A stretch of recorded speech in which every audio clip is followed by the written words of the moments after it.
नमो आदेश मित्रांनो, मी मनोज जाधव नाथ संप्रदाय युट्यूब चॅनलवर आपले मनापासून स्वागत करतो. येत्या 3 मार्चला होळी येत आहे. होळीच्या दिवशी मंत्रसिद्धी कशी मिळवायची? मित्रांनो, होळी म्हणजे फक्त रंगाचा सण नाही, ही रात्र आध्यात्मिक दृष्टी अत्यंत शक्तिशाली मानली जाते.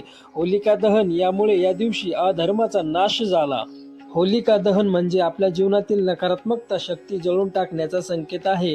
या रात्री वातावरणात सूक्ष्म ऊर्जा जास्त प्रमाणात सक्रिय असते, म्हणून या दिवशी केलेला जप, साधना आणि संकल्प खूप वेगाने फळ देतो. जर तुम्ही मनापासून जप केला तर तुमचा मंत्र जागृत होऊ शकतो. म्हणूनच ही संधी चुकू नका.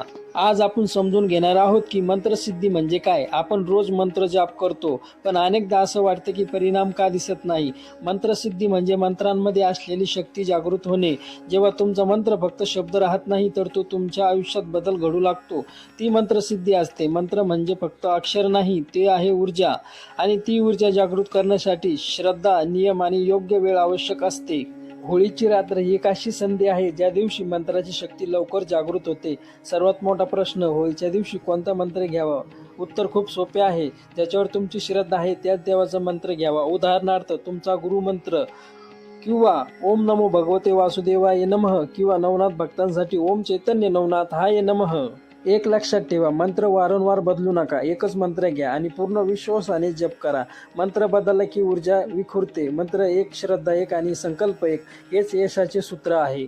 होळीच्या दिवशी मंत्रसिद्धीसाठी सर्वात प्रभावी वेळ कोणती आहे? होलिका दहन नंतरची रात्र अत्यंत पवित्र असते. विशेष रात्री 12 ते 3 ही वेळ श्रेष्ठ मानली जाते. या वेळेला वातावरणात शांतता असते, नकारात्मक शक्ती जळलेल्या असतात आणि साधनासाठी ऊर्जा उपलब्ध असते. जर शक्य असेल तर संध्याकाळी दहनानंतरही जप करू शकतात, पण लक्षात ठेवा, मन शांत आणि स्थिर असणे सर्वात महत्त्वाचे आहे. मंत्र जप करण्यापूर्वी संकल्प करणे अत्यंत आवश्यक आहे. हातात थोडे पाणी घ्या, डोळे बंद करा आणि मनात बोला, मी आज होळीच्या पवित्र दिवशी माझ्या मंत्राची सिद्ध मिळवण्यासाठी जप करत आहे. देवा, मला शक्ती दे. नंतर ते पाणी जमिनीवर सोडा. हा संकल्प तुमच्या जपाला दिशा देतो. संकल्पाशिवाय साधना म्हणजे अपूर्ण असते. जप करताना दिशा आणि आसन खूप महत्त्वाचे असते. पूर्व किंवा उत्तर दिशेला तोंड करून बसा. ही दिशा सकारात्मक ऊर्जाला आकर्षित करते. घोंगडी, काळी किंवा पांढरे आसन वापरा. जमिनीवर थेट बसू नका. पाठ सरळ ठेवा, डोळे हलके मिटा आणि मंत्र एकाग्रह करा. होळीच्या दिवशी मंत्रसिद्धीसाठी किमान 108 वेळा जप करा. एक माळ म्हणजे 108 जप. जर शक्य असेल तर 11 माळी करू शकता, पण जबरदस्ती करू नका. गुणवत्ता महत्त्वाची आहे, संख्या नाही. मन एकाग्रह असेल तर एक माळही प्रभावी ठरते. सातत्य ठेवा आणि विश्वास ठेवा. होलिका दहनाचा अग्नी अत्यंत पवित्र मानला जातो. हा अग्नी नकारात्मक शक्ती जाळतो. जर शक्य असेल तर त्या अग्नीसमोर बसून जप करा किंवा अग्नीची राख घरी आणून दुसऱ्या दिवशी तिलक लावा. हा अग्नी तुमचा जपाचा अधिक शक्ती देतो. साधनेपूर्वी मांस, मद्य आणि वाद टाळा. मनात राग, दोष ठेवू नका. मंत्राचा उपयोग वाईट हेतूसाठी करू नका. कोणावर प्रयोग करू नका. मंत्रसिद्धी म्हणजे ईश्वर कृपा आहे, ती चुकीच्या मार्गाने वापरू नका. मंत्रसिद्धी फक्त उच्चारणे होत नाही, ती श्रद्धेने होते. तुमचा विश्वास जितका मजबूत तितकाच परिणाम जलद होतो. संशय ठेवला तर शक्ती अडते. पूर्ण विश्वास ठेवा, माझा मंत्र जागृत होत आहे. आणि लक्षात ठेवा, श्रद्धा, संयम, सातत्य, मंत्रसिद्धी. होळीच्या दिवशी मनापासून मंत्र जप केल्यानंतर सर्वात पहिला बदल कुठे घडू लागतो माहिती आहे का? तुमच्या आयुष्यातील अडथळे हळूहळू कमी होऊ लागतात. काही कामे जी सतत अडकत होती ती पुढे सरकू लागतात, कारण मंत्राची ऊर्जा तुमच्या आजूबाजूने नकारात्मक आवरण तोडू लागते. कदाचित लगेच चमत्कार दिसणार नाही, पण परिस्थिती बदलायला सुरुवात होते. म्हणून धीर ठेवा, जप सुरू ठेवा. होळी म्हणजे अग्नी आणि अग्नी म्हणजे शुद्धीकरण. होलिका दहनाच्या दिवशी केलेला मंत्रजप तुमच्या घरातील आणि मनातील नकारात्मकता ऊर्जा जाळतो. कधी कधी आपल्याला कारण नसताना घरात ताणतणाव असतो, मन अस्वस्थ असते, पण मंत्रजपामुळे ही सूक्ष्म दोष हळूहळू कमी होऊ लागतात. घरात शांतता वाढते. होळीच्या रात्री केलेल्या जपानंतर काही साधकांना स्वप्नात संकेत मिळू शकतात. देवाचा प्रकाश, मंदिर किंवा गुरुचे दर्शन होऊ शकते, किंवा एखाद्या संकेत मिळू शकतो. घाबरू नका, हे सर्व सकारात्मक चिन्हे असू शकते.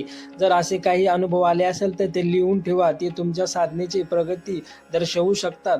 आजकाल सर्वात मोठी समस्या कोणती आहे? मन अस्थिर आहे. मंत्र जपामुळे श्वास नियमित होतो, विचार शांत होतात.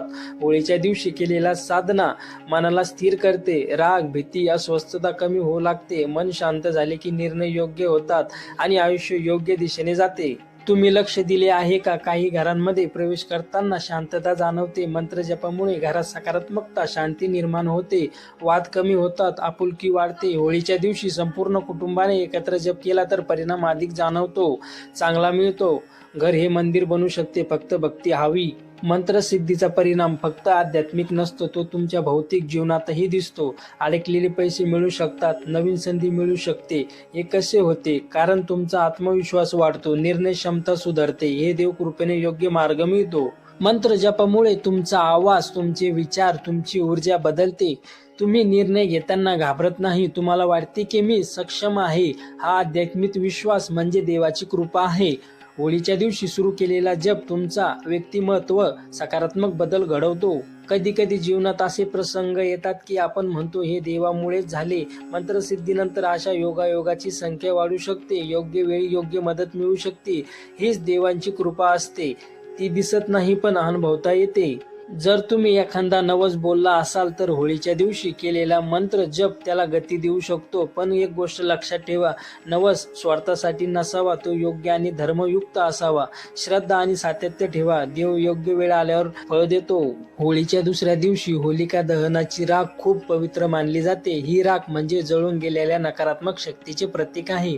सकाळी स्नान करून थोडी राख कपाळावर तिलक म्हणून लावा. मनात बोला, माझ्या जीवनातील सर्व दोष जळून जावो. हा तिलक तुमचं रक्षण करतो असं मानले जाते. पण लक्षात ठेवा, श्रद्धा सर्वात महत्वाची आहे. होलिका दहन झाल्यानंतर थोडी राख घरी आणू शकतात, पण ती आदराने आणा. राख आणताना मनात प्रार्थना करा, ती थेट देवघरात ठेवू नका, स्वच्छ डब्यात ठेवा. ही राख घरात मुख्य दरवाजाजवळ थोडी शिंपडू शकतात. असे केल्याने नकारात्मक ऊर्जा दूर होते अशी श्रद्धा आहे. जर घरात सतत अडचणी येत असतील तर हा होळीच्या दिवशी एक साधा उपाय करा. एक नारळ आणि एक लिंबू घ्या, त्यावर 21 वेळा तुमचा गुरुमंत्र जाप करा. नंतर तो नारळ होलिका अग्नीमध्ये अर्पण करा. लिंबू अग्नी भोवती फिरवून आपल्या देवघरात ठेवा. हा उपाय करताना भीती ठेवू नका, मनात श्रद्धा ठेवा. जर तुम्हाला मोठा जप करणे शक्य असेल तर किमान 21 वेळा पूर्ण एकाग्रतेने मंत्र जाप करा. प्रत्येक जप हळूहळू स्पष्ट उच्चारा, घाई करू नका. 21 हा अंक संकल्प आणि पूर्णतेचे प्रतीक मानला जातो. मनापासून केलेला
मित्रांनो, जर तुम्हाला ही होळी विशेष बनवायची असेल आणि मंत्रसिद्धी खरीच माहिती मिळवायची असेल तर हा व्हिडिओ नक्की लाईक करा, कारण तुमचा एक लाईक आम्हाला आणखी अशी आध्यात्मिक माहिती देण्याची प्रेरणा देतो. हा व्हिडिओ तुमच्या कुटुंबांना आणि मित्रांना शेअर करा, जेणेकरून त्यांनाही होळीचा पवित्र रात्रीचा लाभ मिळेल. आणि जर तुम्ही अजून आपल्या नाथ संप्रदाय चॅनेलला परिवाराला सामील झाला नसाल तर आजच चॅनेलला सबस्क्राईब करा. दररोज अशीच भक्ती, उपाय आणि तंत्र साधण्याची खरी माहिती मिळवण्यासाठी बेल आयकॉन दाबायला विसरू नका. आपण सर्वजण मिळून ह्या होळीचा भक्तीचा होळी बनवूया.